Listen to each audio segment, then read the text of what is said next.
ಎಲ್ಲರಿಗೂ ನಮಸ್ಕಾರ. ಆತ್ಮೀಯರೇ, ಮಧ್ಯಕಾಲೀನ ಯುರೋಪ್ ಅಂತಕ್ಕಂಥ ವಿಷಯವನ್ನ ಮುಕ್ತಾಯಗೊಳಿಸಿದ ನಂತರ ಸದ್ಯ ನಾವು ಚರ್ಚೆ ಮಾಡ್ತಕ್ಕಂಥ ಮತ್ತೊಂದು ಪ್ರಮುಖ ವಿಷಯ apa ಅಂದ್ರೆ ಆಧುನಿಕ ಯುಗದ ಆರಂಭ. ಈ ಆಧುನಿಕ ಯುಗದ ಆರಂಭ ಅಂತಕ್ಕಂಥ ವಿಷಯದಲ್ಲಿ ನಾವು ಮುಖ್ಯವಾಗಿ ಮೂರು ವಿಷಯಗಳನ್ನ ಚರ್ಚೆ ಮಾಡ್ತೀವಿ. ಆ ಮುಖ್ಯ ಮೂರು ವಿಷಯಗಳು ಯಾವಪ್ಪ ಅಂತಂದ್ರೆ, ಒಂದು ಪುನರುಜ್ಜೀವನ ಚಳುವಳಿ ಅಂತಕ್ಕಂಥ ವಿಷಯ, ಎರಡು ಭೌಗೋಳಿಕ ಅನ್ವೇಷಣೆಗಳು, ಮೂರು ಮತ ಸುಧಾರಣಾ ಚಳುವಳಿ. ಹೀಗೆ ಈ ಮೂರು ವಿಷಯಗಳನ್ನ ತಿಳಿದುಕೊಳ್ಳೋ ಸಲುವಾಗಿ ಸದ್ಯ ನಾವು ಚರ್ಚೆ ಮಾಡ್ತಕ್ಕಂಥ ಈ ಆಧುನಿಕ ಯುಗದ ಆರಂಭ ಅಂತ ಬಂದಾಗ ಯುರೋಪಿನ ಇತಿಹಾಸದಲ್ಲಿ 13ನೇ ಶತಮಾನದ ಅಂತ್ಯವನ್ನ ಹಾಗೂ 14ನೇ ಶತಮಾನದ ಆರಂಭವನ್ನ ಏನಂತ ಕರೀತಾರಪ್ಪ ಅಂದ್ರೆ ಆಧುನಿಕ ಯುಗದ ಆರಂಭ ಅಂತ ಕರೀತಾರೆ. ಹೀಗಾಗಿ ಈ ಆಧುನಿಕ ಯುಗವನ್ನ ತೆಗೆದುಕೊಂಡಾಗ ಇಲ್ಲಿ ನಾವು ತಿಳ್ಕೊಳ್ಬೇಕಾದಂತ ಒಂದು ಮುಖ್ಯ ಅಂಶ ಏನಪ್ಪಾ ಅಂತಂದ್ರೆ ಮಧ್ಯಯುಗದಿಂದ ಆಧುನಿಕ ಯುಗದ ಬದಲಾವಣೆಯತ್ತ ಅಂತಕ್ಕಂಥ ವಿಷಯ. ಕಾರಣ ಏನಪ್ಪಾ ಅಂತಂದ್ರೆ ಈ ಅವಧಿಯಲ್ಲಿ ಕೆಲವೊಂದಿಷ್ಟು ಪ್ರಮುಖ ಬದಲಾವಣೆಗಳ ಜೊತೆಗೆ ಕೆಲವೊಂದಿಷ್ಟು ಮಹತ್ತರವಾದಂತ ಬೆಳವಣಿಗೆಗಳು ಕಂಡು ಬರ್ತಾವ. ಹೀಗಾಗಿ ಆ ಎಲ್ಲ ಬದಲಾವಣೆ ಮತ್ತು ಬೆಳವಣಿಗೆಗಳನ್ನ ನಾವೇನ್ ಮಾಡೋಣಪ್ಪ ಅಂದ್ರೆ ಪಾಯಿಂಟ್ಸ್ ಮಾಡುವ ಮುಖೇನ ಒಂದೊಂದೇ ಆಗಿ ಸಂಕ್ಷಿಪ್ತವಾಗಿ ಏನ್ ಮಾಡೋಣಪ್ಪ ಅಂದ್ರೆ ಚರ್ಚೆಯನ್ನು ಕೈಗೊಳ್ಳೋಣ. ಹಾಗಾದ್ರೆ ಇಲ್ಲಿ ಕಂಡು ಬರ್ತಕ್ಕಂಥ ಮೊದಲ ಒಂದು ಪ್ರಮುಖ ಬದಲಾವಣೆ ಯಾವಪ್ಪ ಅಂತಂದ್ರೆ ನಗರ ಸಂಸ್ಕೃತಿಯ ಬೆಳವಣಿಗೆ.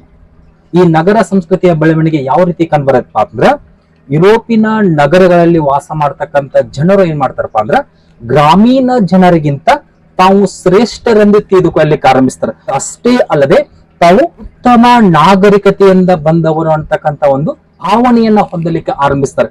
ಹೀಗೆ ಈ ಒಂದು ನಗರ ಸಂಸ್ಕೃತಿಯ ಬೆಳವಣಿಗೆ ಯಾವ ಹಂತದಲ್ಲಿ ಆಕತ್ತಪ್ಪ ಅಂತಂದ್ರೆ ಈ ಆಧುನಿಕ ಯುಗದ ಆರಂಭದ ಅವಧಿಯಲ್ಲಿ ಆಕತ್ತೆ ಅಂತ ಹೇಳ್ಬೋದು. ಇನ್ನು ಇದಾದ ಬಳಿಕ ಎರಡನೇ ಒಂದು ಮುಖ್ಯ ಬದಲಾವಣೆ ಏನಪ್ಪಾ ಅಂತಂದ್ರ ಈ ಹಿಂದೆ ಪ್ರಮುಖ ವಾಣಿಜ್ಯೋದ್ಯಮ ಕೇಂದ್ರಗಳಾದಂತಹ ಫ್ಲಾರೆನ್ಸ್, ಜಿನೇವಾ, ರೋಮ್ ಮತ್ತು ಇಟಲಿ ಈ ಮುಖ್ಯ ನಗರಗಳು ಏನಾಕವಪ್ಪ ಅಂದ್ರೆ ಕಲೆ ಮತ್ತು ಶಿಕ್ಷಣದ ಕೇಂದ್ರಗಳಾಗಿ ಮಾರ್ಪಡ್ತಾವ. ಯಾವ್ರಿ? ಫ್ಲಾರೆನ್ಸ್, ಜಿನೇವಾ, ರೋಮ್ ಮತ್ತು ಇಟಲಿ ಈ ಮುಂಚೆಯೂ ಪ್ರಸಿದ್ಧ ವ್ಯಾಪಾರ ಮತ್ತು ವಾಣಿಜ್ಯದ ಕೇಂದ್ರಗಳಾಗಿದ್ದು ಈ ವ್ಯಾಪಾರ ಮತ್ತು ವಾಣಿಜ್ಯದ ಕೇಂದ್ರಗಳು ಈ ಆಧುನಿಕ ಯುಗದ ಅವಧಿಯಲ್ಲಿ ಏನಾಕವಪ್ಪ ಅಂತಂದ್ರೆ ಕಲೆ ಮತ್ತು ಶಿಕ್ಷಣದ ಪ್ರಮುಖ ಕೇಂದ್ರಗಳಾಗಿ ಮಾರ್ಪಡ್ತಾವ. ಇದು ಎರಡನೇ ಒಂದು ಮುಖ್ಯ ಬದಲಾವಣೆ. ಇನ್ನು ಮೂರನೇ ಒಂದು ಮುಖ್ಯ ಬದಲಾವಣೆ ಯಾವಪ್ಪ ಅಂತಂದ್ರೆ ಮುದ್ರಣ ಯಂತ್ರದ ಶೋಧನೆ. ಈ ಮುದ್ರಣ ಯಂತ್ರದ ಶೋಧನೆ ಅಂತ ಬಂದಾಗ ಜರ್ಮನಿಯಲ್ಲಿ ಜಾನ್ ಗುಟನ್ಬರ್ಗ್ ಅಂತಕ್ಕಂಥ ವ್ಯಕ್ತಿ ಆಗಿರ್ಬೋದು, ಇಂಗ್ಲೆಂಡಿನಲ್ಲಿ ಕಾಕ್ಸ್ಟನ್ ಅಂತಕ್ಕಂಥ ವ್ಯಕ್ತಿ ಆಗಿರ್ಬೋದು. ಇವರಿಬ್ಬರು ಏನ್ ಮಾಡ್ತಾರಪ್ಪ ಅಂದ್ರೆ ಮುದ್ರಣ ಯಂತ್ರವನ್ನ ಕಂಡು ಹಿಡಿತಾರೆ. ಈ ಮುದ್ರಣ ಯಂತ್ರವನ್ನ ಕಂಡು ಹಿಡಿದಿದ್ದರಿಂದಾಗಿ ಈ ಮುಂಚೆ ಕೇವಲ ಶ್ರೀಮಂತರ ಸ್ವತ್ತಾಗಿರ್ತಕ್ಕಂತಹ ಕಲಿಕೆ ಎನ್ನುವುದು ಈ ಸಂದರ್ಭದಲ್ಲಿ ಅಂದ್ರೆ ಮುದ್ರಣ ಯಂತ್ರದ ಶೋಧನೆಯಿಂದಾಗಿ ಶ್ರೀ ಸಾಮಾನ್ಯರು ಕೂಡ ಅತಿ ಕಡಿಮೆ ಬೆಲೆಯಲ್ಲಿ ಹಲವಾರು ಗ್ರಂಥಗಳನ್ನ ಕೊಂಡುಕೊಳ್ತಕ್ಕಂತ ಒಂದು ಪರಿಸ್ಥಿತಿ ನಿರ್ಮಾಣ ಆಗತ್ತೆ. ಅದು ಯಾವುದರಿಂದಾಗ್ರಿ? ಈ ಒಂದು ಮುದ್ರಣ ಯಂತ್ರದ ಶೋಧನೆಯಿಂದಾಗಿ. ಇದು ಆಧುನಿಕ ಯುಗದ ಆರಂಭದಲ್ಲಿ ಕಂಡುಬರ್ತಕ್ಕಂಥ ಒಂದು ಮಹತ್ತರ ಪ್ರಗತಿ. ಇನ್ನು ನಾಲ್ಕನೇ ಒಂದು ಮುಖ್ಯ ಬದಲಾವಣೆ ಯಾವಪ್ಪ ಅಂತಂದ್ರೆ ಭೌಗೋಳಿಕ ತಿಳುವಳಿಕೆಯಲ್ಲಿ ಸ್ಪಷ್ಟತೆ. ಯಾವ ರೀತಿಪ್ಪ ಅಂತಂದ್ರೆ ಈ ಮುಂಚೆ ಯುರೋಪಿನ ಜನರು ಭೂ ಕೇಂದ್ರಿತ ಸಿದ್ಧಾಂತ ಮತ್ತು ಯುರೋಪ್ ಕೇಂದ್ರಿತ ಸಿದ್ಧಾಂತವನ್ನು ನಂಬಿದ್ರು. ಅದರ ಪ್ರಕಾರವಾಗಿ ಇಲ್ಲಿ ಭೂ ಕೇಂದ್ರಿತ ಸಿದ್ಧಾಂತ ಅಂತ ಬಂದಾಗ ಇಡೀ ವಿಶ್ವದ ಕೇಂದ್ರ ಬಿಂದು ಭೂಮಿ, ಭೂಮಿಯ ಸುತ್ತಲೂ ಇತರ ಗ್ರಹಗಳು ಸುತ್ತುತ್ತವೆ ಅಂತಕ್ಕಂಥ ಒಂದು ನಂಬಿಕೆ ಇತ್ತು. ಅಷ್ಟೇ ಅಲ್ಲದೆ ಆ ಯುರೋಪ್ ಕೇಂದ್ರಿತ ಸಿದ್ಧಾಂತದ ಪ್ರಕಾರ ಇಡೀ ವಿಶ್ವದ ಕೇಂದ್ರ ಬಿಂದು ಮೆಡಿಟೇರಿಯನ್ ಸಮುದ್ರ ಅಂತ ನಂಬಿದ್ರು.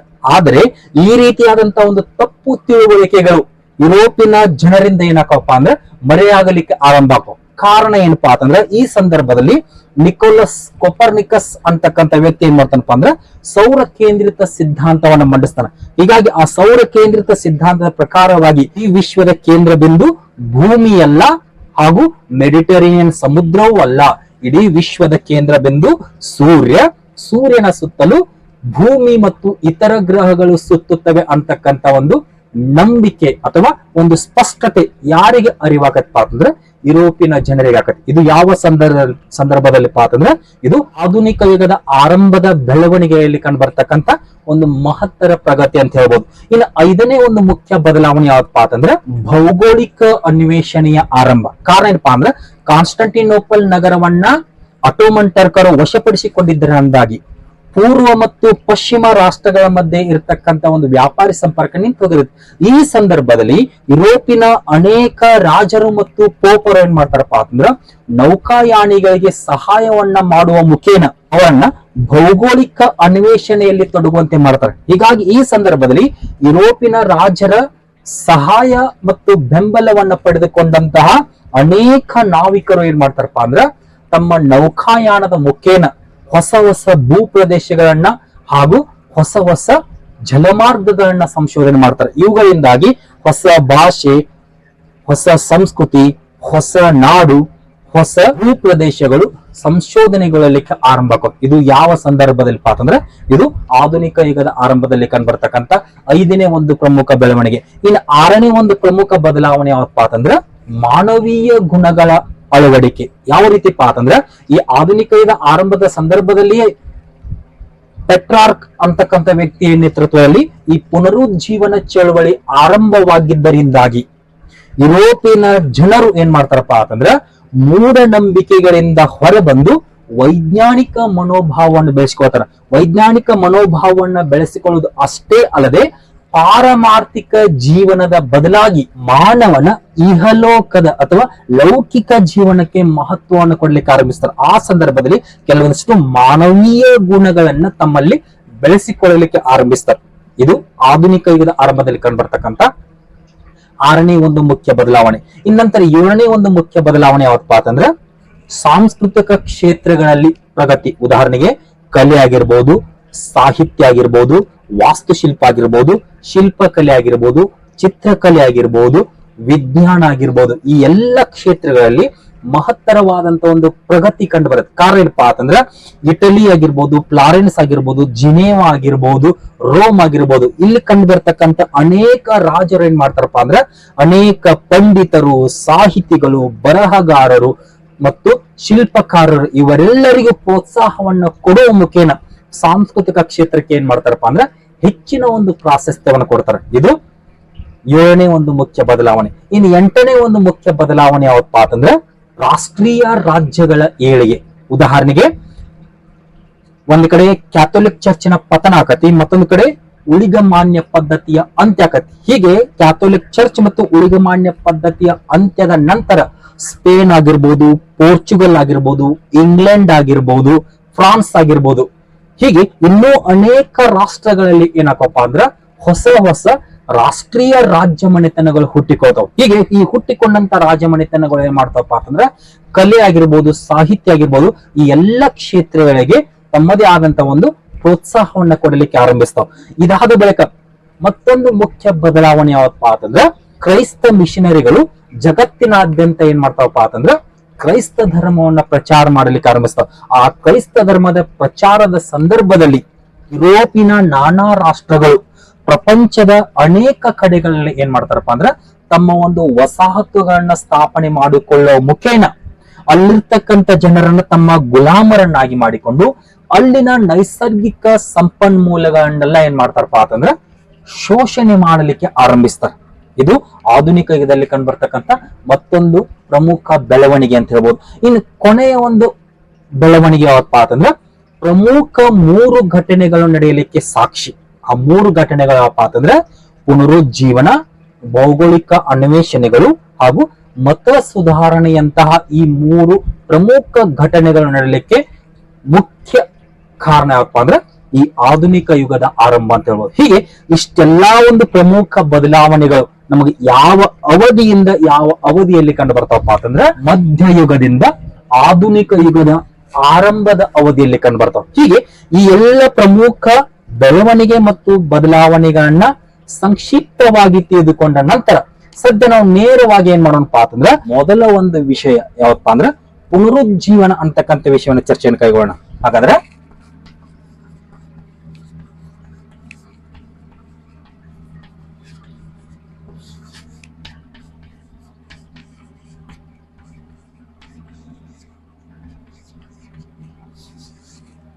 ಪುನರುಜ್ಜೀವನ ಅಂತ ಬಂದಾಗ ಇದು ಯುರೋಪಿನಲ್ಲಿ 14ನೇ ಶತಮಾನದಿಂದ ಹಿಡಿಕೊಂಡು 16ನೇ ಶತಮಾನದ ಅವಧಿಯಲ್ಲಿ ಕಂಡು ಬರ್ತಕ್ಕಂಥ ಒಂದು ಪ್ರಮುಖ ಚಳವಳಿ. ಇನ್ನು ಕೆಲವೊಂದು ಬುಕ್ಸ್ ನಲ್ಲಿ 15ನೇ ಶತಮಾನದಿಂದ 16ನೇ ಶತಮಾನದ ಅವಧಿ ಅಂತಾನು ಕೊಡ್ತಾರೆ. ಆದ್ರೆ ಅನೇಕ ಬುಕ್ಸ್ ಗಳಲ್ಲಿ ಇರ್ತಕ್ಕಂತ ಒಂದು ಡೇಟ್ ಯಾವಪ್ಪ ಅಂತಂದ್ರೆ 14ನೇ ಶತಮಾನದಿಂದ 16ನೇ ಶತಮಾನ. ಹೀಗಾಗಿ ಯುರೋಪಿನಲ್ಲಿ 14ನೇ ಶತಮಾನದಿಂದ 16ನೇ ಶತಮಾನದ ಅವಧಿಯಲ್ಲಿ ಕಂಡು ಬರ್ತಕ್ಕಂತ ಒಂದು ಚಳವಳಿ ಯಾವಪ್ಪ ಅಂತಂದ್ರೆ ಪುನರುಜ್ಜೀವನ. ಹಾಗಾದ್ರೆ ಸಾಮಾನ್ಯವಾಗಿ ನೋಡೋದಾದ್ರೆ ಪುನರುಜ್ಜೀವನ ಅಂತಂದ್ರೆ ಏನಪ್ಪಾ ಅಂತಂದ್ರೆ ಇದು ಮಧ್ಯಯುಗದ ಅಂತ್ಯದಲ್ಲಿ ಯುರೋಪಿನ ಜನರಲ್ಲಿ ಕಂಡು ಬರ್ತಕ್ಕಂತ ಒಂದು ಬೌದ್ಧಿಕ ಬೆಳವಣಿಗೆ. ಆ ಬೌದ್ಧಿಕ ಬೆಳವಣಿಗೆನ ನಾವು ಏನ್ ಮಾಡ್ತೀವಿ ಅಂದ್ರೆ ಪುನರುಜ್ಜೀವನ ಚಳವಳಿ ಅಂತ ಕರಿತೇವೆ. ಹಾಗಾದ್ರೆ ಈ ಪುನರುಜ್ಜೀವನ ಚಳವಳಿಯನ್ನ ಆರಂಭದಲ್ಲಿ ನಾವೇನ್ ಮಾಡೋಣಪ್ಪ ಅಂದ್ರೆ ಅರ್ಥ ಸಹಿತವಾಗಿ ಚರ್ಚೆಯನ್ನು ಕೈಗೊಳ್ಳೋಣ. ಹಾಗಾದ್ರೆ ಕನ್ನಡದಲ್ಲಿ ಪುನರುಜ್ಜೀವನ ಅಂತ ಕರೆಸ್ಕೊತಕ್ಕಂಥ ಪದವನ್ನ ಇಂಗ್ಲಿಷ್ ನಲ್ಲಿ ಏನಂತ ಕರಿತಾರಪ್ಪ ಅಂದ್ರೆ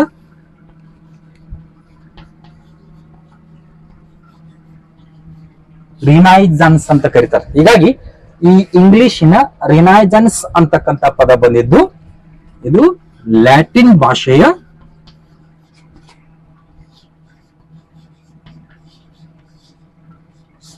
ರೆನಾಸರಿ ಅಂತಕ್ಕಂಥ ಪದದಿಂದ ಬಂದಿದೆ. ಯಾವ ಪದ ಅಂದರೆ ಇಂಗ್ಲಿಷಿನ ರಿನೈಸನ್ಸ್ ಎಂಬ ಪದವು ಲ್ಯಾಟಿನ್ ಭಾಷೆಯ ರೆನಾಸರಿ ಎಂಬ ಪದದಿಂದ ಬಂದಿದೆ. ರೆನಾಸರಿ ಎಂದರೆ ಪುನರಾವಲೋಕನ ಅಥವಾ ಪುನರ್ಜನ್ಮ ಎಂದರ್ಥ. ರೆನಾಸರಿ ಅಂದ್ರೆ ಏನ್ರಿ? ಪುನರಾವಲೋಕನ ಅಥವಾ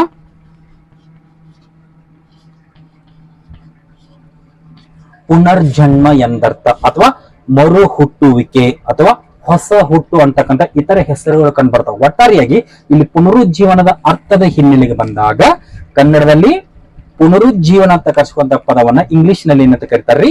ರಿನೈಸನ್ಸ್ ಅಂತ ಕರೀತಾರೆ. ಈ ರಿನೈಸನ್ಸ್ ಅಂತಕ್ಕಂಥ ಪದದ ಹಿನ್ನೆಲೆಗೆ ಬಂದಾಗ ಇಂಗ್ಲಿಷಿನ ರೆನೈಸನ್ಸ್ ಎಂಬ ಪದವು ಲ್ಯಾಟಿನ್ ಭಾಷೆಯ ರೆನಾಸರಿ ಎಂಬ ಪದದಿಂದ ಬಂದಿದೆ. ರೆನಾಸರಿ ಎಂದರೆ ಪುನರ್ಜನ್ಮ ಅಥವಾ ಪುನರಾವಲೋಕನ ಎಂದರ್ಥ. ಹಾಗಾದ್ರೆ ಯಾವ ರೀತಿಯ ಪುನರ್ಜನ್ಮ ಅಥವಾ ಯಾವ ರೀತಿಯ ಪುನರಾವಲೋಕನಪ್ಪ ಅಂತಂದ್ರೆ ಗ್ರೀಕ್ ಮತ್ತು ಲ್ಯಾಟಿನ್ ಕಲೆ ಮತ್ತು ಸಾಹಿತ್ಯಗಳನ್ನ ಪುನರಾವಲೋಕನ ಮಾಡುವುದಕ್ಕೆ ಅಥವಾ ಪುನರಾವಲೋಕನ ಮಾಡಿದ ಘಟನೆಗೆ ಏನಂತ ಕರೀತಾರಪ್ಪ ಅಂದ್ರೆ ಪುನರುಜ್ಜೀವನ ಅಂತ ಕರೀತಾರೆ. ಇನ್ನು ಕೆಲವೊಂದು ಪುಸ್ತಕದಲ್ಲಿ ಈ ರೆನಾಸರಿ ಪದದ ಬದಲಾಗಿ ಏನಂತ ಮಾಡ್ಯಾರಪ್ಪ ಅಂದ್ರೆ ರಿನೇಸರಿ ಅಂತ ಕೊಟ್ಟಾರೆ. ಈ ನಾ ಬರೆದೇನಪ್ಪ ಅಂತಂದ್ರೆ ರೆನಾಸರಿ ಎಂಬುದು ಇದು PU ಟೆಕ್ಸ್ಟ್ ಬುಕ್ ನಲ್ಲಿ ಇರ್ತಕ್ಕಂಥ ಮಾಹಿತಿ. ಹೀಗಾಗಿ ನೀವು ಕೂಡ ಏನ್ ಮಾಡಪ್ಪ ಅಂದ್ರೆ ಈ ರೆನಾಸರಿ ಅಂತಾನು ಬರೆಯಿರಿ. ಹೀಗೆ ಅರ್ಥ ಸಹಿತವಾಗಿ ಈ ಪುನರುಜ್ಜೀವನದ ಬಗ್ಗೆ ತಿಳಿದುಕೊಂಡಾಗ ಒಟ್ಟಾರೆಯಾಗಿ ಪುನರುಜ್ಜೀವನ ಎಂದರೆ ಗ್ರೀಕ್ ಮತ್ತು ಲ್ಯಾಟಿನ್ ಕಲೆ ಮತ್ತು ಸಾಹಿತ್ಯಗಳಲ್ಲಿ ಕಂಡು ಬರ್ತಕ್ಕಂಥ ಒಂದು ಪುನರ್ಜನ್ಮವನ್ನ ನಾವೇನಂತ ಕರಿತೀವಿ? ಪುನರುಜ್ಜೀವನ ಅಂತ ಕರಿತೀವಿ. ಆದ್ರೆ ಇದು ಒಟ್ಟಾರೆಯಾಗಿ ಇದು ಏನನ್ನ ಸೂಚಿಸ್ತಪ್ಪ ಅಂತಂದ್ರ ಬೌದ್ಧಿಕ ಬೆಳವಣಿಗೆಯನ್ನು ಸೂಚಿಸುತ್ತೆ. ಬೌದ್ಧಿಕ ಬೆಳವಣಿಗೆ ಯಾವ ರೀತಿಪ್ಪ ಅಂತಂದ್ರ ಮಧ್ಯಯುಗದ ನಂತರ ಆಧುನಿಕ ಯುಗದ ಆರಂಭದ ಹೊತ್ತಿಗೆ ಯುರೋಪಿನ ಜನರಲ್ಲಿ ಏನಾಕಪ್ಪ ಅಂದ್ರೆ ಕೆಲವೊಂದಿಷ್ಟು ಮಾನವೀಯ ಮೌಲ್ಯಗಳ ಅಳವಡಿಕೆ ಆಗಿರ್ಬೋದು, ಪ್ರಶ್ನೆ ಮಾಡ್ತಕ್ಕಂಥ ಮನೋಭಾವ ಆಗಿರ್ಬೋದು, ಅಷ್ಟೇ ಅಲ್ಲದೆ ವಿಚಾರಶೀಲತೆ ಆಗಿರ್ಬೋದು ಮತ್ತು ವೈಜ್ಞಾನಿಕ ದೃಷ್ಟಿಕೋನಗಳ ಒಂದು ಬೆಳವಣಿಗೆಗಳು ಕಂಡು ಬರ್ತಾವ. ಅದು ಯಾವುದರಿಂದ ಕಂಡು ಬರ್ತಾವಪ್ಪ ಅಂದ್ರೆ ಗ್ರೀಕ್ ಮತ್ತು ಲ್ಯಾಟಿನ್ ಸಾಹಿತ್ಯಗಳನ್ನ ಪುನರ್ ಅಧ್ಯಯನ ಮಾಡಿದ ಕಾರಣಕ್ಕಾಗಿ. ಆ ಗ್ರೀಕ್ ಮತ್ತು ಲ್ಯಾಟಿನ್ ಸಾಹಿತ್ಯಗಳನ್ನ ಪುನರ್ ಅಧ್ಯಯನ ಮಾಡಿದಂತ ಯುರೋಪಿನ ಜನರು ಏನನ್ನ ಕಂಡುಕೊಳ್ತಾರ್ರಿ? ಬೌದ್ಧಿಕ ಬೆಳವಣಿಗೆಯನ್ನ ಕಂಡುಕೊಳ್ತಾರ. ಆ ಬೌದ್ಧಿಕ ಬೆಳವಣಿಗೆಯ ಸಂದರ್ಭದಲ್ಲಿ ಅವ್ರು ಏನ್ ಮಾಡ್ತಾರಪ್ಪ ಅಂದ್ರೆ ಮಾನವೀಯ ಮೌಲ್ಯಗಳನ್ನ ಅಳವಡಿಸಿಕೊಳ್ಳೋದ್ರ ಜೊತೆಗೆ ವಿಚಾರಶೀಲರಾಗುವುದರ ಜೊತೆಗೆ ಪ್ರಶ್ನೆ ಮಾಡ್ತಕ್ಕಂತ ಮನೋಭಾವವನ್ನ ಬೆಳೆಸಿಕೊಳ್ಳೋದ್ರ ಜೊತೆಗೆ ತಮ್ಮಲ್ಲಿ ವೈಜ್ಞಾನಿಕ ದೃಷ್ಟಿಕೋನವನ್ನ ಬೆಳೆಸಿಕೊಳ್ತಾರೆ. ಹೀಗೆ ಇಷ್ಟೆಲ್ಲಾ ಒಂದು ಹಿನ್ನೆಲೆಯಲ್ಲಿ ಕಂಡು ಬರ್ತಕ್ಕಂತ ಒಂದು ಮಹತ್ತರ ಬೆಳವಣಿಗೆಯನ್ನೇ ನಾವೇನಂತ ಕರಿತೀವಪ್ಪ ಅಂದ್ರೆ ಪುನರುಜ್ಜೀವನ ಅಂತ ಕರೀತಾರೆ. ಇನ್ನು ಮತ್ತೊಂದು ಮಾತಿನಲ್ಲಿ ಹೇಳೋದಾದ್ರ ಮಧ್ಯಯುಗದ ಅಂತ್ಯದಲ್ಲಿ ಯುರೋಪಿನ ಜನರು ಏನ್ ಮಾಡ್ತಾರಪ್ಪ ಅಂತಂದ್ರ ಪ್ಲೇಟೋ ಆಗಿರ್ಬೋದು, ಸಾಕ್ರೆಟಿಸ್ ಆಗಿರ್ಬೋದು, ಅರಿಸ್ಟಾಟಲ್ ಆಗಿರ್ಬೋದು, ಸಿಸಿರೋ ಆಗಿರ್ಬೋದು, ವರ್ಜಿಲ್ ಆಗಿರ್ಬೋದು, ಸೋಲೋನ್ ಆಗಿರ್ಬೋದು, ಲೇವಿ ಆಗಿರ್ಬೋದು, ಟ್ಯಾಸಿಟಸ್ ಆಗಿರ್ಬೋದು, ಹೀಗೆ ಅನೇಕ ಗ್ರೀಕ್ ಮತ್ತು ರೋಮನ್ ಸಾಹಿತ್ಯಗಳ ಗ್ರಂಥಗಳನ್ನ ಪುನರ್ ಅಧ್ಯಯನ ಮಾಡ್ಲಿಕ್ಕೆ ಆರಂಭಿಸ್ತಾರೆ. ಹೀಗೆ ಈ ಮಧ್ಯಯುಗದಲ್ಲಿ ಕಂಡು ಬರ್ತಕ್ಕಂತ ಈ ಒಂದು ಪುನರ್ ಅಧ್ಯಯನದಿಂದಾಗಿ ಈ ಯುರೋಪಿನ ಜನರು ಏನ್ ಮಾಡ್ತಾರಪ್ಪ ಅಂದ್ರೆ ವಿಚಾರಶೀಲರಾಗಿ ಹೊರಹೊಮ್ತಾರೆ. ವಿಚಾರಶೀಲರಾಗಿ ಹೊರಹೊಮ್ಮುವುದು ಅಷ್ಟೇ ಅಲ್ಲದೆ ತಮ್ಮಲ್ಲಿ ವೈಜ್ಞಾನಿಕ ಮನೋಭಾವನೆಯ ಜೊತೆಗೆ ವಿಮರ್ಶಾ ಪ್ರವೃತ್ತಿಯನ್ನ ಬೆಳೆಸ್ಕೊಳ್ತಾರೆ. ಹೀಗೆ ಆ ವಿಮರ್ಶಾ ಪ್ರವೃತ್ತಿ ಮತ್ತು ವೈಜ್ಞಾನಿಕ ದೃಷ್ಟಿಕೋನವನ್ನ ಅಳವಡಿಸಿಕೊಂಡಂತಹ ಜನರು ಏನ್ ಮಾಡ್ತಾರಪ್ಪ ಅಂತಂದ್ರ ಪಾರಮಾರ್ಥಿಕ ಜೀವನವನ್ನ ತ್ಯಜಿಸುವ ಮುಖೇನ ಅವರು ಲೌಕಿಕ ಜೀವನದ ಕಡೆಗೆ ಏನ್ ಮಾಡ್ತಾರಪ್ಪ ಅಂದ್ರ ಹೆಚ್ಚಿನ ಒಂದು ಒತ್ತನ್ನು ನೀಡ್ತಾರೆ. ಅಷ್ಟೇ ಅಲ್ಲದೆ ಚರ್ಚಿನ ಹಿಡಿತದಿಂದ ಹೊರಬಂದು ಮಾನವೀಯ ಯುಗದ ಒಂದು ಆರಂಭಕ್ಕೆ ಒಂದು ನಾಂದಿಯನ್ನು ಹಾಡ್ತಾರೆ ಅಂತ ಹೇಳ್ಬೋದು. ಹೀಗೆ ಇಷ್ಟೆಲ್ಲಾ ರೀತಿಯಾದಂತ ಒಂದು ಪ್ರಮುಖ ಬದಲಾವಣೆಗಳು ನಮಗೆ ಎಲ್ಲಿ ಕಂಡು ಬರ್ತಾವಪ್ಪ ಅಂದ್ರೆ ಈ ಪುನರುಜ್ಜೀವನ. ಸಂಕ್ಷಿಪ್ತವಾಗಿ ಈ ಪುನರುಜ್ಜೀವನ ಅಂತ ಬಂದಾಗ ಇದು ಗ್ರೀಕ್ ಮತ್ತು ಲ್ಯಾಟಿನ್ ಸಾಹಿತ್ಯಗಳನ್ನ ಪುನರ್ ಅಧ್ಯಯನ ಮಾಡುವುದು ಎಂದರ್ಥ.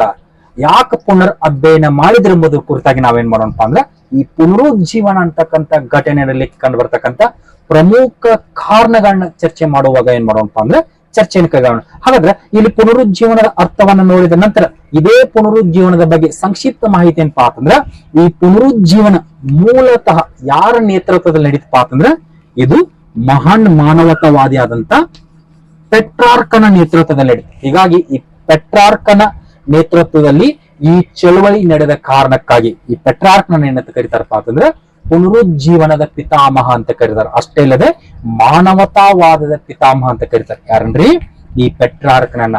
ಅಷ್ಟೇ ಅಲ್ಲದೆ ಈ ಪೆಟ್ರಾರ್ಕನ ನೇತೃತ್ವದಲ್ಲಿ ಕಂಡು ಬರ್ತಕ್ಕಂಥ ಈ ಪುನರುಜ್ಜೀವನ ಚಳವಳಿ ಇದು ಆರಂಭದಲ್ಲಿ ಎಲ್ಲಿಂದ ಆರಂಭಗೊಂಡಿತಪ್ಪ ಅಂತಂದ್ರೆ ಇದು ಇಟಲಿಯಿಂದ ಆರಂಭಗೊಂಡು. ಹೀಗಾಗಿ ಇಟಲಿಯಲ್ಲಿ ಕಂಡು ಬರ್ತಕ್ಕಂಥ ರಾಜರಾಗಿರ್ಬೋದು, ಪೋಪರಾಗಿರ್ಬೋದು, ಅನೇಕ ಬ್ಯಾಂಕರ್ಸ್ ಗಳಾಗಿರ್ಬೋದು, ಅವರು ಕಲೆ ಮತ್ತು ಶಿಕ್ಷಣಕ್ಕೆ ಹೆಚ್ಚಿನ ಒಂದು ಪ್ರೋತ್ಸಾಹವನ್ನು ಕೊಡುವ ಸಂದರ್ಭದಲ್ಲಿ ಅನೇಕ ವಿದ್ವಾಂಸರಿಗೆ ಆಶ್ರಯವನ್ನು ಕೊಟ್ಟಿರ್ತಾರೆ. ಹೀಗಾಗಿ ಈ ಪುನರುಜ್ಜೀವನ ಚಳವಳಿ ಇಟಲಿಯಲ್ಲೇ ಮೂಲತಃ ಆರಂಭವಾಗಿದ್ದರಿಂದಾಗಿ ಇಟಲಿಯನ್ನು ಏನಂತ ಕರೀತಾರಪ್ಪ ಅಂದ್ರ ಪುನರುಜ್ಜೀವನದ ತಾಯ್ನಾಡು ಅಥವಾ ಪುನರುಜ್ಜೀವನದ ತವರು ಮನೆ ಅಂತ ಕರೀತಾರೆ. ಹೀಗೆ ಇದಿಷ್ಟು ಏನಪ್ಪಾ ಅಂದ್ರೆ ಪುನರುಜ್ಜೀವನಕ್ಕೆ ಸಂಬಂಧಿಸಿರ್ತಕ್ಕಂಥ ಸಂಕ್ಷಿಪ್ತ ಮಾಹಿತಿ. ಇನ್ನು ಮುಂದುವರೆದಂತೆ ನಾವೇನ್ ಮಾಡೋಣಪ್ಪ ಅಂದ್ರೆ ಈ ಪುನರುಜ್ಜೀವನ ಚಳುವಳಿ ಹೊಂದಿರತಕ್ಕಂಥ ಪ್ರಮುಖ ಲಕ್ಷಣಗಳ ಬಗ್ಗೆ ತಿಳಿದುಕೊಳ್ಳೋಣ. ಪುನರುಜ್ಜೀವನದ ಅರ್ಥ, ಪುನರುಜ್ಜೀವನದ ಪಿತಾಮಹನಾದಂತ ಪೆಟ್ರಾರ್ಕ್, ಪುನರುಜ್ಜೀವನದ ತವರು ಮನೆ ಅಂತ ಕರೆಸಿಕೊಳ್ತಕ್ಕಂಥ ಇಟಲಿ, ಇವುಗಳ ಬಗೆಗಿನ ಸಂಕ್ಷಿಪ್ತ ಮಾಹಿತಿಯನ್ನ ನೋಡಿದ ನಂತರ ಸದ್ಯ ನಾವು ನೇರವಾಗಿ ಏನ್ ಮಾಡೋಣಪ್ಪ ಅಂದ್ರೆ ಈ ಪುನರುಜ್ಜೀವನದ ಲಕ್ಷಣಗಳು ಅಂತಕ್ಕಂಥ ವಿಷಯದ ಬಗ್ಗೆ ಚರ್ಚೆ. ಹಾಗಾದ್ರೆ ಈ ಪುನರುಜ್ಜೀವನ ಅಂತಕ್ಕಂಥ ಚಳವಳಿ ಮುಖ್ಯವಾಗಿ 6 ಲಕ್ಷಣಗಳನ್ನ ಒಳಗೊಂಡಿತ್ತು. ಎಷ್ಟು ಲಕ್ಷಣಗಳನ್ರಿ? 6 ಲಕ್ಷಣಗಳನ್ನ. ಹಾಗಾದ್ರೆ ಆ 6 ಲಕ್ಷಣಗಳಲ್ಲಿ ಕಂಡುಬರ್ತಕ್ಕಂಥ ಮೊದಲನೇ ಒಂದು ಲಕ್ಷಣ ಯಾವಪ್ಪ ಅಂದ್ರೆ ಮಾನವೀಯತೆ. ಪುನರುಜ್ಜೀವನ ಚಳವಳಿಯಲ್ಲಿ ಕಂಡುಬರ್ತಕ್ಕಂಥ ಮೊದಲ ಒಂದು ಲಕ್ಷಣ ಯಾವಪ್ಪ ಅಂದ್ರೆ ಮಾನವೀಯತೆ. ಕಾರಣ ಏನಪ್ಪಾ ಅಂದ್ರೆ ಮೂಲತಃ ಈ ಚಳವಳಿ ಮಾನವತಾವಾದಿಯಾದಂತ ಪೆಟ್ರಾರ್ಕನ ನೇತೃತ್ವದಲ್ಲಿ ನಡೆದ ಕಾರಣಕ್ಕಾಗಿ ಇದು ಮೂಲತಃ ಮಾನವೀಯ ಗುಣಗಳನ್ನ ಅಳವಡಿಸಿಕೊಳ್ತಕ್ಕಂಥ ಒಂದು ಚಳವಳಿಯಾಗಿದೆ. ಹೀಗಾಗಿ ಈ ಹಿನ್ನೆಲೆಯಲ್ಲಿ ಈ ಮಾನವೀಯತೆ ಅಂತ ಬಂದಾಗ ಇದು ಯಾವ ರೀತಿಯಾದಂತ ಒಂದು ಲಕ್ಷಣವನ್ನು ಹೊಂದಿತ್ತಪ್ಪ ಅಂತಂದ್ರ ಇದು ಪಾರಮಾರ್ಥಿಕ ಜೀವನವನ್ನ ತಿರಸ್ಕರಿಸುವ ಮುಖೇನ ಲೌಕಿಕ ಜೀವನಕ್ಕೆ ಒತ್ತು ನೀಡುವುದು. ಯಾವ ಜೀವನವನ್ನ ತಿರಸ್ಕರಿಸುವ ಮುಖೇನ ರೀ? ಪಾರಮಾರ್ಥಿಕ ಜೀವನವನ್ನ ತಿರಸ್ಕರಿಸುವ ಮುಖೇನ ಲೌಕಿಕ ಜೀವನಕ್ಕೆ ಒತ್ತು ನೀಡುವುದು. ಯಾವ ರೀತಿಪ್ಪ ಅಂತಂದ್ರ ಮರಣದ ನಂತರದ ಜೀವನವನ್ನ ತಿರಸ್ಕರಿಸಿ ಭೂಮಿಯ ಮೇಲಿನ ಜೀವನಕ್ಕೆ ಆಸಕ್ತಿಯನ್ನ ತೋರುವುದು. ಹೀಗಾಗಿ ಈ ಮಾನವೀಯತೆ ಒಳಗೊಂಡಂತ ಅಂಶಗಳು ಯಾವಪ್ಪ ಅಂತಂದ್ರೆ ಇದು ಪಾರಮಾರ್ಥಿಕ ಜೀವನವನ್ನ ತಿರಸ್ಕರಿಸ. ಪಾರಮಾರ್ಥಿಕ ಜೀವನ ಅಂದ್ರೆ ಯಾವ ರೀತಿ ರೀ? ಇದು ಸತ್ತ ನಂತರ ಮನುಷ್ಯನ ಆತ್ಮ ಸ್ವರ್ಗವನ್ನ ಸೇರುತ್ತದೆ. ಸ್ವರ್ಗದಲ್ಲಿ ಆತ್ಮಗಳು ಪ್ರತಿಯೊಂದನ್ನು ಗಮನಿಸುತ್ತಿರುತ್ತವೆ. ಈ ರೀತಿಯಾದಂತ ಒಂದು ವಿಷಯಗಳ ಬದಲಾಗಿ ಅಂದ್ರೆ ಸತ್ತ ನಂತರದ ಜೀವನಕ್ಕೆ ಹೆಚ್ಚಿನ ಮಹತ್ವ ನೀಡುವುದರ ಬದಲಾಗಿ ಭೂಮಿಯ ಮೇಲೆ ಜೀವಂತವಿರುವಾಗಲೇ ಇರತಕ್ಕಂಥ ಜೀವನಕ್ಕೆ ಹೆಚ್ಚಿನ ಆಸಕ್ತಿಯನ್ನ ತೋರುವ ಒಂದು ಭಾವನೆಯನ್ನ ಯಾರಲ್ಲಿ ಮೂಡಿಸುತ್ತಪ್ಪ ಅಂದ್ರೆ ಜನರಲ್ಲಿ ಮೂಡಿಸುತ್ತೆ. ಹೀಗಾಗಿ ಈ ಪುನರುಜ್ಜೀವನದ ಮೊದಲ ಲಕ್ಷಣ ಯಾವಪ್ಪ ಅಂದ್ರೆ ಮಾನವೀಯತೆ. ಇನ್ನು ಎರಡನೇ ಒಂದು ಮುಖ್ಯ ಲಕ್ಷಣ ಯಾವಪ್ಪ ಅಂತಂದ್ರೆ ವಿಚಾರಶೀಲತೆ. ಈ ಪುನರುಜ್ಜೀವನ ಚಳುವಳಿಯಿಂದಾಗಿ ಯುರೋಪಿನ ಜನರು ಏನನ್ನ ಕಂಡುಕೊಳ್ತಾರಪ್ಪ ಅಂದ್ರೆ ವಿಚಾರಶೀಲತೆಯನ್ನ ಕಂಡುಕೊಳ್ತಾರೆ. ಈ ಮುಂಚೆ ಯಾರೇ ಒಬ್ರು ಏನಾದ್ರೂ ಹೇಳಿದ್ದಾದ್ರ ಅದನ್ನ ನೇರವಾಗಿ ಒಪ್ಕೊಳ್ತಿದ್ರು. ಉದಾಹರಣೆಗೆ ಚರ್ಚ್ ಆಗಲಿ, ಪೋಪನಾಗಲಿ ಯಾವುದೇ ಒಂದು ಆದೇಶವನ್ನ ಹೊರಡಿಸಿದ್ದೇ ಆದ್ರೆ ಅದನ್ನ ನೇರವಾಗಿ ಒಪ್ಕೋತಿದ್ರು. ಆದ್ರೆ ಈ ಪುನರುಜ್ಜೀವನ ಚಳುವಳಿ ನಡೆದ ಕಾರಣಕ್ಕಾಗಿ ಜನರಲ್ಲಿ ಏನ್ ಮೂಡಿತಪ್ಪ ಅಂದ್ರೆ ವಿಚಾರಶೀಲತೆ ಮೂಡಿತು. ಅಂದ್ರೆ ಜನರು ವಿಚಾರವಂತರಾಗಿ ಮಾರ್ಪಟ್ರು. ಯಾವ ರೀತಿಪ್ಪ ಅಂತಂದ್ರೆ ಮೂಢನಂಬಿಕೆಗಳನ್ನ ವಿರೋಧಿಸುವ ಮುಖೇನ ಪ್ರತಿಯೊಂದನ್ನು ವಿಚಾರಿಸಿ ಅದನ್ನ ಸ್ವೀಕಾರ ಮಾಡಲಿಕ್ಕೆ ಆರಂಭಿಸ್ತಾರೆ. ಯಾವುದರಿಂದಾಗಿ ಈ ಪುನರುಜ್ಜೀವನ ಘಟನೆಯಿಂದಾಗಿ ಜನರು ಮೂಢನಂಬಿಕೆಯಿಂದ ಹೊರಬಂದು ಯಾವುದೇ ಒಂದು ಅಂಶವನ್ನ ವಿಚಾರಿಸದೆ ಅದನ್ನ ಒಪ್ಪಿಕೊಳ್ಳುತ್ತಿರ್ಲಿಲ್ಲ. ಹೀಗೆ ಈ ರೀತಿಯಾದಂತಹ ಒಂದು ವಿಚಾರಶೀಲತೆ ಯಾರಲ್ಲಿ ಮೂಡಿತ್ರಿ? ಯುರೋಪಿನ ಜನರಲ್ಲಿ. ಯಾವುದರಿಂದಾಗಿ? ಈ ಪುನರುಜ್ಜೀವನ ಘಟನೆಯಿಂದಾಗಿ. ಇನ್ನು ಮೂರನೇ ಒಂದು ಮುಖ್ಯ ಲಕ್ಷಣ ಯಾವತ್ತಪ್ಪ ಅಂತಂದ್ರೆ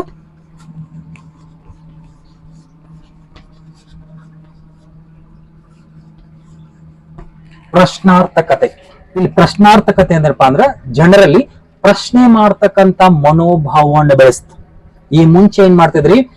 ಚರ್ಚ್ ಆಗಲಿ ಪೋಪ್ನಾಗಲಿ ಯಾವುದೇ ಒಂದು ಆದೇಶವನ್ನ ಹೊರಡಿಸಿದ್ದೇ ಆದ್ರೆ ಅದು ನಿಜವಿರಲಿ ಅಥವಾ ಸುಳ್ಳಿರಲಿ ಅದನ್ನ ನೇರವಾಗಿ ಒಪ್ಕೊಳ್ತಿದ್ರು. ಆದ್ರೆ ಈ ಪುನರುಜ್ಜೀವನ ಚಳುವಳಿಯಿಂದಾಗಿ ಜನರಲ್ಲಿ ಕಂಡು ಬರ್ತಕ್ಕಂತ ಒಂದು ಬೌದ್ಧಿಕ ಬೆಳವಣಿಗೆಯಲ್ಲಿ ಅವರಲ್ಲಿ ಏನು ಹುಟ್ಟಿರಿ? ಪ್ರಶ್ನೆ ಮಾಡ್ತಕ್ಕಂತ ಮನೋಭಾವನೆ ಹೊಡಿತ. ಆ ಪ್ರಶ್ನೆ ಮಾಡ್ತಕ್ಕಂತ ಮನೋಭಾವನೆಯಿಂದಾಗಿ ಪ್ರತಿಯೊಂದನ್ನೂ ಸಹ ಪ್ರಶ್ನೆ ಮಾಡಲಿಕ್ಕೆ ಆರಂಭಿಸಿದ್ರು. ಇದು ಪುನರುಜ್ಜೀವನದ ಮೂರನೇ ಒಂದು ಮುಖ್ಯ ಲಕ್ಷಣ. ಇನ್ನು ನಾಲ್ಕನೇ ಒಂದು ಮುಖ್ಯ ಲಕ್ಷಣ ಯಾವಪ್ಪ ಅಂತಂದ್ರೆ ಕುತೂಹಲತೆ. ಕುತೂಹಲತೆ ಈ ಪುನರುಜ್ಜೀವನದ ನಾಲ್ಕನೇ ಲಕ್ಷಣ ಯಾವಪ್ಪ ಅಂದ್ರೆ ಕುತೂಹಲತೆ, ಕ್ಯೂರಿಯಾಸಿಟಿ. ಜನರಲ್ಲಿ ಕುತೂಹಲ ಭಾವನೆಯನ್ನು ಮೂಡಿಸಿದೆ. ಯಾವ ರೀತಿಪ್ಪ ಅಂತಂದ್ರೆ ಪ್ರಾಚೀನ ಗ್ರೀಕ್ ಮತ್ತು ರೋಮನ್ ಸಾಹಿತ್ಯಗಳನ್ನ ಪುನರ್ ಅಧ್ಯಯನ ಮಾಡಲಿಕ್ಕೆ ಆರಂಭಿಸಿದ್ದರಿಂದಾಗಿ ಪ್ರಾಚೀನ ಕಾಲದಲ್ಲಿ ಕಂಡು ಬರತಕ್ಕಂತ ಕಲೆ, ಸಾಹಿತ್ಯ, ವಾಸ್ತುಶಿಲ್ಪ, ಶಿಲ್ಪಕಲೆ, ಚಿತ್ರಕಲೆ ಇವೆಲ್ಲವುಗಳಲ್ಲಿ ಏನ್ ಮಾಡ್ತಾರಪ್ಪ ಅಂದ್ರೆ ಹೆಚ್ಚಿನ ಒಂದು ಆಸಕ್ತಿಯನ್ನು ಬೆಳೆಸ್ಕೊಳ್ತಾರೆ. ಯಾರ್ರಿ? ಯುರೋಪಿನ ಜನರು. ಯಾವ ಘಟನೆಯಿಂದಾಗಿ? ಈ ಪುನರುಜ್ಜೀವನ ಘಟನೆಯಿಂದಾಗಿ. ಹೀಗಾಗಿ ಈ ಪುನರುಜ್ಜೀವನ ಹೊಂದಿರತಕ್ಕಂಥ ನಾಲ್ಕನೇ ಒಂದು ಮುಖ್ಯ ಲಕ್ಷಣ ಯಾವಪ್ಪ ಅಂದ್ರೆ ಕುತೂಹಲತೆ. ಇನ್ನು ಐದನೇ ಒಂದು ಮುಖ್ಯ ಲಕ್ಷಣ ಯಾವಪ್ಪ ಅಂತಂದ್ರೆ ವಿಮರ್ಶಾ ಪ್ರವೃತ್ತಿ.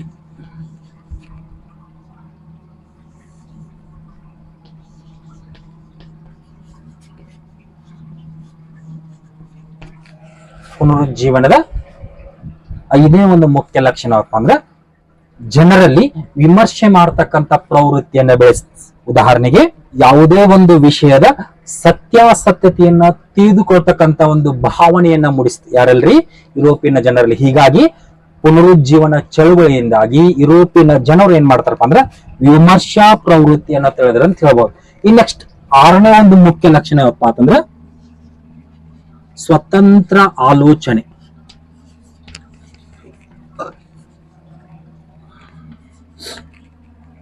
ಈ ಪುನರುಜ್ಜೀವನದ ಆರನೇ ಒಂದು ಮುಖ್ಯ ಲಕ್ಷಣ ಯಾವಪ್ಪ ಅಂದ್ರೆ ಸ್ವತಂತ್ರ ಆಲೋಚನೆ. ಇದು ಜನರಲ್ಲಿ ಏನ್ ಮಾಡಿತಪ್ಪ ಅಂತಂದ್ರ ವೈಜ್ಞಾನಿಕ ದೃಷ್ಟಿಕೋನವನ್ನ ಬೆಳೆಸಿಕೊಳ್ಳುವ ಮುಖೇನ ಜನರನ್ನ ಸ್ವತಂತ್ರರನ್ನಾಗಿ ಮಾಡಿ. ಸ್ವತಂತ್ರರನ್ನಾಗಿ ಮಾಡುವುದು ಅಷ್ಟೇ ಅಲ್ಲದೆ ಇನ್ನೊಬ್ಬರನ್ನ ಅವಲಂಬಿಸದೆ ಇವರು ಸ್ವತಂತ್ರವಾಗಿ ಹೊಸ ಹೊಸ ವಿಚಾರಗಳನ್ನ, ಹೊಸ ಹೊಸ ರೂಢಿಗಳನ್ನ ಅಳವಡಿಸಿಕೊಳ್ಳಲಿಕ್ಕೆ ಆರಂಭಿಸ್ತಾರೆ. ಹೀಗೆ ಇಷ್ಟೆಲ್ಲಾ ಮುಖ್ಯ 6 ಲಕ್ಷಣಗಳನ್ನ ಯಾವ ಒಂದು ಚಳವಳಿ ಹೊಂದಿತ್ತಪ್ಪ ಅಂದ್ರೆ ಪುನರುಜ್ಜೀವನ ಚಳವಳಿ. ಹೀಗೆ ಈ 6 ಲಕ್ಷಣಗಳನ್ನ ಅಳವಡಿಸಿಕೊಳ್ಳುವ ಹಿನ್ನೆಲೆಯಲ್ಲಿ ಕಂಡು ಬರ್ತಕ್ಕಂತ ಒಂದು ಬೌದ್ಧಿಕ ಬೆಳವಣಿಗೆಯನ್ನೇ ನಾವೇನಂತ ಕರಿತೀವಪ್ಪ ಅಂದ್ರೆ ಪುನರುಜ್ಜೀವನ ಅಂತ ಕರಿತೀವಿ. ಹೀಗಾಗಿ ಪುನರುಜ್ಜೀವನ ಅಂತ ಬಂದಾಗ ಇದು ಮಧ್ಯಯುಗದ ಅಂತ್ಯದಲ್ಲಿ ಯುರೋಪಿನ ಜನರಲ್ಲಿ ಕಂಡು ಬರ್ತಕ್ಕಂತ ಒಂದು ಬೌದ್ಧಿಕ ಬೆಳವಣಿಗೆ. ಆ ಬೌದ್ಧಿಕ ಬೆಳವಣಿಗೆ ಯಾವ್ಯಾವುದರ ಹಿನ್ನೆಲೆಯನ್ನ ಹೊಂದಿತ್ತಪ್ಪ ಅಂತಂದ್ರೆ ಅದು ಜನರಲ್ಲಿ ಮಾನವೀಯ ಮೌಲ್ಯಗಳನ್ನ ಅಳವಡಿಸಿಕೊಳ್ಳುವಂತ ಮಾಡಿತು, ವೈಜ್ಞಾನಿಕ ದೃಷ್ಟಿಕೋನವನ್ನ ಬೆಳೆಸ್ತು, ಪ್ರಶ್ನೆ ಮಾಡ್ತಕ್ಕಂತ ಮನೋಭಾವವನ್ನ ಬೆಳೆಸ್ತು, ಜನರನ್ನ ವಿಚಾರಶೀಲರನ್ನಾಗಿ ಮಾಡಿಸ್ತು. ಅಷ್ಟೇ ಅಲ್ಲದೆ ಪ್ರಾಚೀನ ಗ್ರಂಥಗಳಲ್ಲಿ ಆಸಕ್ತಿಯನ್ನ ಮತ್ತು ಕುತೂಹಲತೆಯನ್ನ ಹೊಂದುವಂತೆ ಮಾಡಿತು. ಅಷ್ಟೇ ಅಲ್ಲದೆ ಜನರನ್ನ ವಿಮರ್ಶಾ ಪ್ರವೃತ್ತಿಯಲ್ಲಿ ತೊಡಗುವಂತೆ ಮಾಡಿತು. ಹೀಗೆ ಇಷ್ಟೆಲ್ಲಾ ಒಂದು ಹಿನ್ನೆಲೆಯಲ್ಲಿ ಕಂಡು ಬರ್ತಕ್ಕಂಥ ಚಳವಳಿ ಯಾವಪ್ಪ ಅಂದ್ರೆ ಪುನರುಜ್ಜೀವನ ಚಳವಳಿ. ಇನ್ನು ಈ ಪುನರುಜ್ಜೀವನದ ಲಕ್ಷಣಗಳನ್ನ ನೋಡಿದ ನಂತರ ಮುಂದುವರೆದಂತೆ ನಾವೇನ್ ಮಾಡೋಣಪ್ಪ ಅಂದ್ರೆ ಈ ಪುನರುಜ್ಜೀವನ ಚಳವಳಿ ನಡೀಲಿಕ್ಕೆ ಕಂಡು ಬರ್ತಕ್ಕಂಥ ಕಾರಣಗಳ ಬಗ್ಗೆ ತಿಳಿದುಕೊಳ್ಳೋಣ.